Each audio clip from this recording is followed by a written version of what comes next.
Good evening, or hello, and welcome to this YouTube channel of the benefice of Mereheath and Normacott in the Diocese of Lichfield, where we're situated right on the boundary of Stoke-on-Trent and Staffordshire. And also welcome to our first attempt at presenting one of our parish courses online. This has been rather forced on us by the present COVID-19 pandemic, and that's rewriting the normal pattern of church and society life. So we're doing nothing different from what other people are being forced to do. However, God asks us continuously to break out of our comfort zones, to present the good news of Jesus Christ in new ways, suited to our own age and conditions. So trusting in God, we shall try to master the technology required for our times. And this is very much, for me, a learning experience. I've never delivered teaching this way. Normally we'd be more interactive, but this has, by its own nature, to be presented as talks or mini lectures. I'm seated in the study at St Francis Vicarage, and I might vary the situation. I may try and take somebody who's in church or in a different position in here. But bear with me as we learn how to adapt to these new conditions. Now, a word in advance. I've been trying to learn how to use PowerPoint and insert it into a YouTube presentation, but I haven't got there yet. So for the next session particularly, an atlas, a map of the Middle East would be extremely useful for you to have. I can't unfortunately yet present it on screen, but if you've got one open in front of you, you will actually have a visual reference to which I'll be talking about. But that's really for next week. In the name of God, Father, Son, and Holy Spirit. Amen. Now this course, a background to the Old Testament, is designed to be a brief overview in 6 short sessions to the background of the Old Testament. It arises from a conviction that if we wish to understand what the scriptures are saying to us, we need first to comprehend it in its own environment. We need to understand where it comes from and what presuppositions about God and society underlie the texts. In this course then, we're going to present 6 fairly brief talks on these themes in the following pattern. First of all, tonight we're going to be doing a general overview to some of the issues. We're going to be looking at next week at the place of early Hebrew society in the Middle East. And then we'll move on to look at how Israel was structured, basically in the idea of theocracy, that is the rule of God, and kingship. And we'll see that there was always a tension between the idea that God is king on the one hand, and on the other, the idea that the king is, if you like, the regent or vice-regent of God on earth.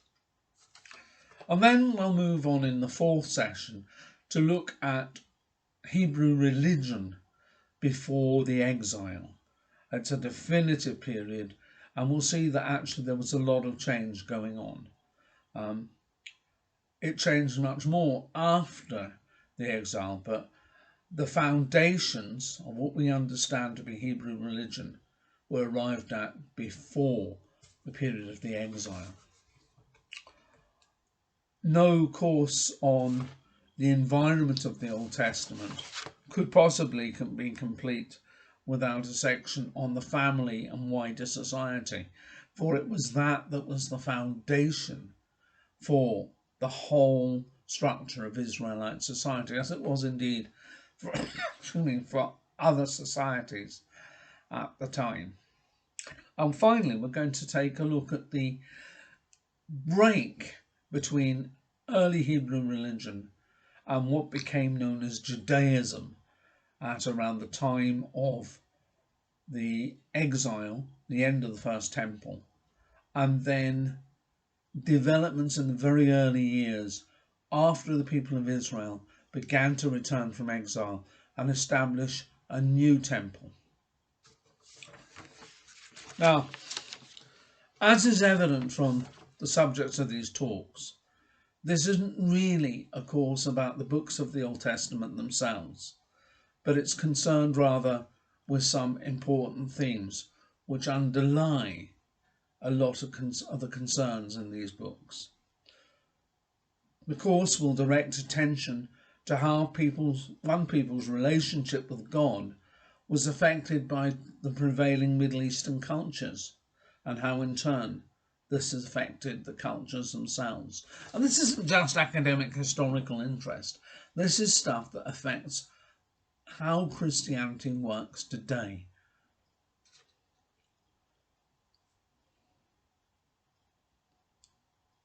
The course arises then out of a conviction that to understand what these books, these holy books are saying, we've got to understand something of the nature of the society or societies in which they were written and to whom they were initially addressed. Yes, God speaks to us now through them, but initially he spoke to a specific people in a very different culture from ours. And too often there's a tendency to try and read scriptural books as though they're without context, without a setting, a set of concerns, many of which we don't share, which are alien to us, from which we are very much distanced. Now, that's not to say that these texts don't also address our own age, for as Word of God, they have validity for all times. However, unless their original context is acknowledged, there's a grave danger that the texts themselves will be misused, will be subject to misinterpretations, as well as a very real risk that the readers today will miss out on much of the richness that some knowledge of their background will provide. Now, this is very much an introductory course. No real knowledge is presupposed, and as such there's no attempt whatsoever to cover all that's known about these topics. That would be impossible in any case, for they have been subject to scholarly investigation for some centuries now. And as you know, scholars love to differ. Now, each talk will attempt to provide a very basic overview of its subject. Each will focus on only 4 or 5 points. They'll be introduced at the start of each talk in terms of learning outcomes or objectives, and summed up at the end. So, having made these few introductory comments to the series, let's get started with our first talk. Now, in this talk, this first of the series, we're going to consider what the Old Testament actually is. Secondly, we will consider it as a book or collection of books which are developed over the course of its long history. Thirdly, we'll have to take into account the fact that, as well as being a supremely important religious or spiritual text, its many writings arose within a cultural and historical context or contexts, because each book has, by and large, a complex history. And finally, fourthly, we're going to consider the nature of these writings themselves, their genres, and how they relate to their context, but only very briefly. Now, in front of me, I have 2 copies of the scriptures, 2 translations into English, written roughly in around the same time, the Douay-Rheims version and the King James version. Now, not only are they different translations into English, They may be similar in quite a lot of respects, but there are differences. But they emanate from different ecclesiastical traditions. This one, the Douay Rheims, is a Roman Catholic version, and this, the King James Version, written only a few years later, and in some extent dependent on the Douay Rheims version, is the Anglican or Protestant version of the scriptures. Now, we're of course familiar with the idea that what we call the Old Testament, or OT as it's known to the Christians, is our designation for the Hebrew or Jewish Bible. Originally it was written in Hebrew. It's been translated many, many times, but that's a simplified account. Its first translation from Hebrew was into Koine or Kitchen Greek. That is, not the classical ancient Greek, but a less refined form of the language that was commonly spoken throughout the Mediterranean basin in the first few centuries before and after the birth of Christ. Just as you would expect to find English as the common or second language, common foreign or second language spoken by many people today. In this era of the ancient world, it was this form of Greek. Indeed, by this period, many Jews, especially those living outside the Holy Land or Palestine or Israel, as called, couldn't readily understand Hebrew and used Greek as their everyday language.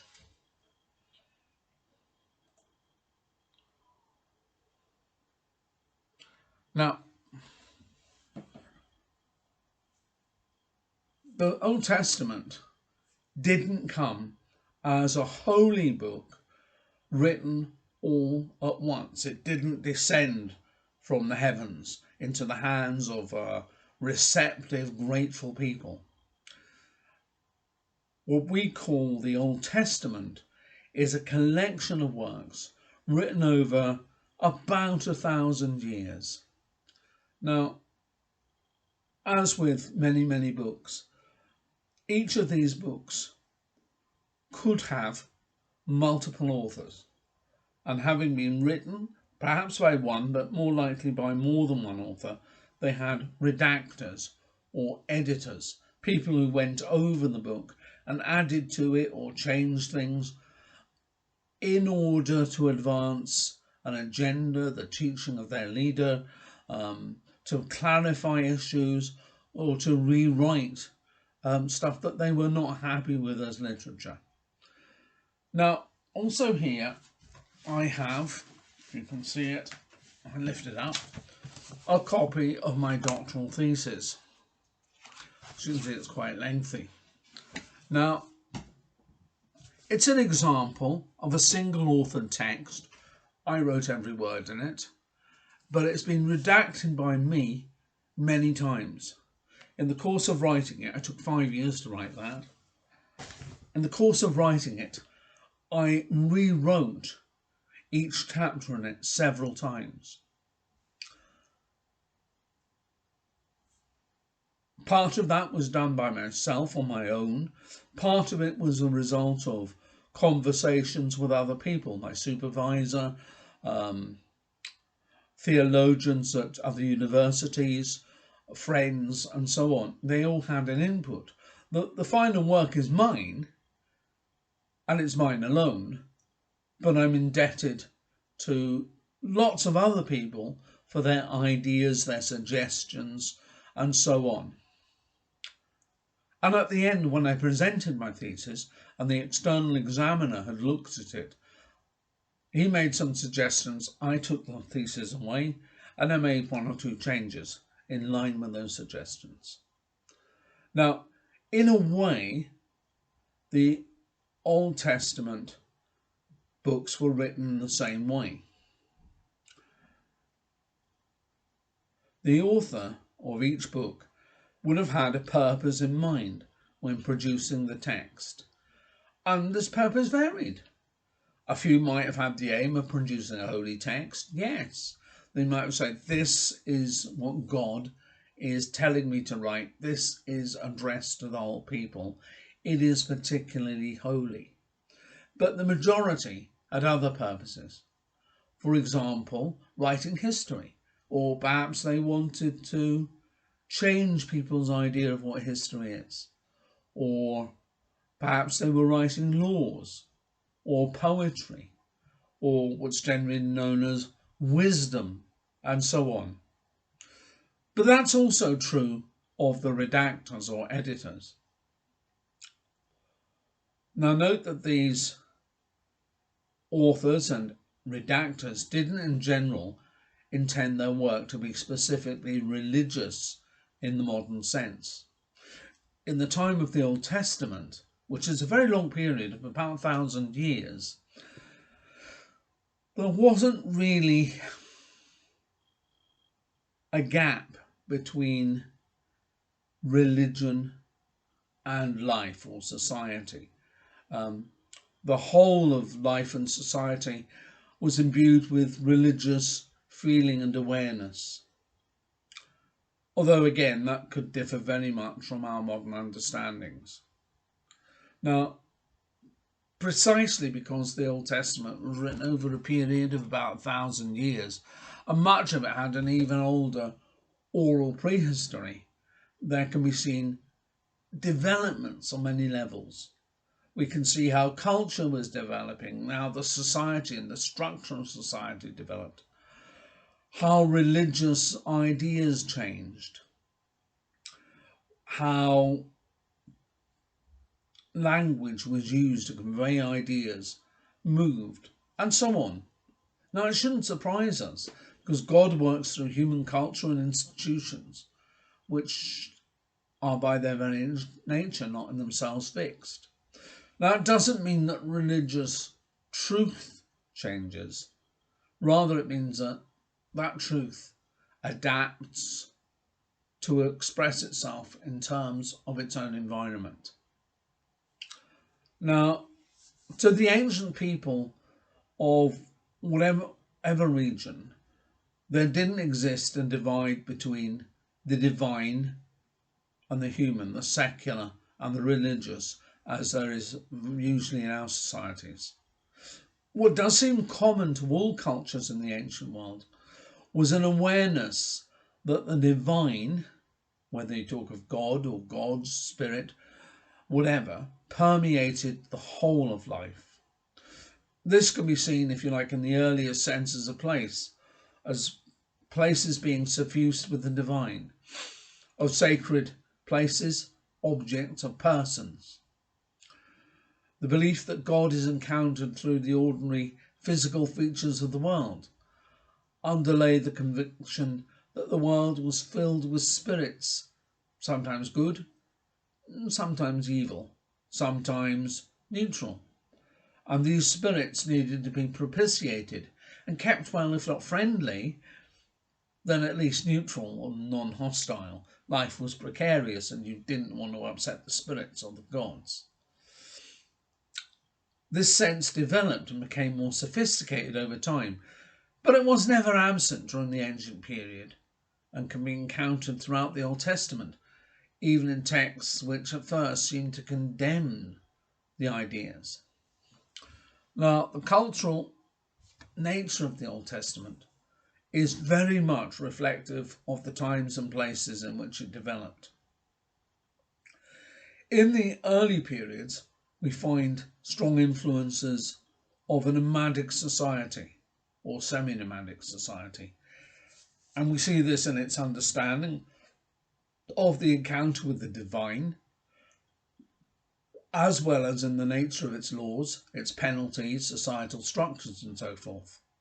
Now later, as society began to settle down to a more agrarian nature, basically changed from a herding society to a farming society, which took place shortly after or even during the conquest of Canaan. We note many changes which are reflective of that, but which at times come into conflict with earlier customs and understandings. External influences at all levels are strong, as is to be expected in this geographical area. It was often the arena for the clash of empires, and Israel was therefore subject to influences derived from competing armies, from traders, scholars, from the different religious concerns.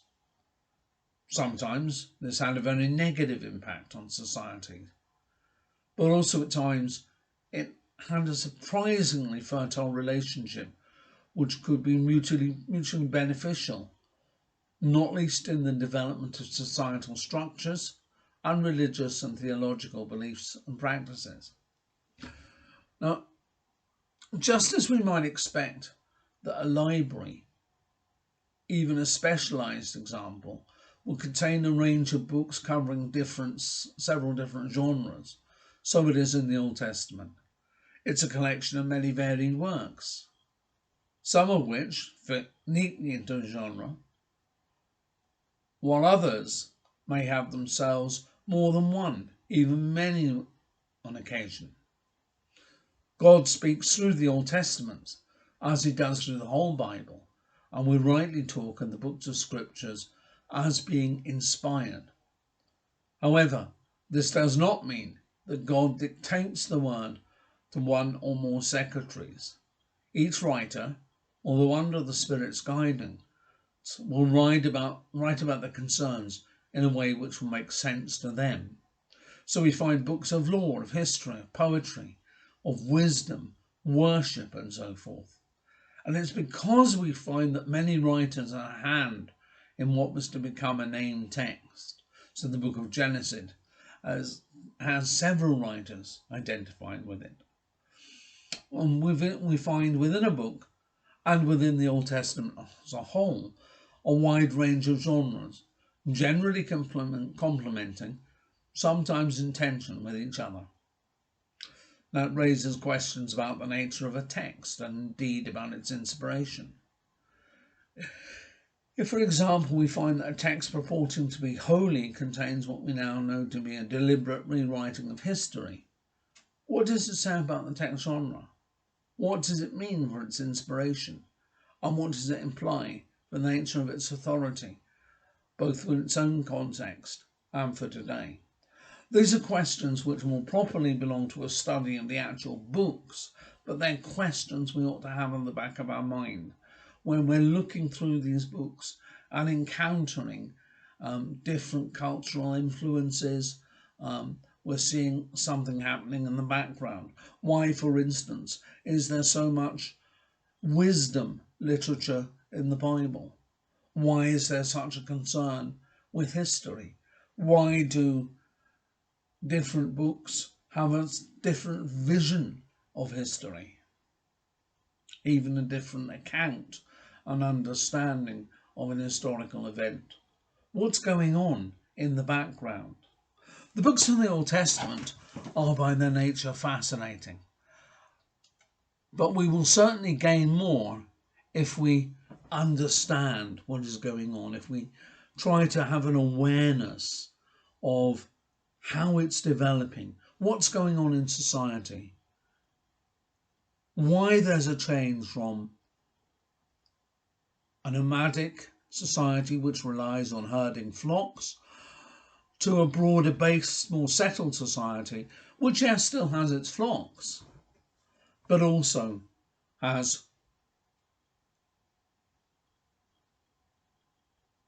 great crop farming, that has cities, that has all the life associated with those cities, tradesmen, soldiers, statesmen, lawyers, teachers, and so on. To understand the Old Testament, to begin to see what's going on in the background, is absolutely fascinating, not least because it feeds in to how we see that developing and moving the Israelite culture to a point when God breaks in person, in the person of Jesus Christ, and transforms the whole of that religious understanding into what we call Christianity. Let's just give you a brief overview of this course.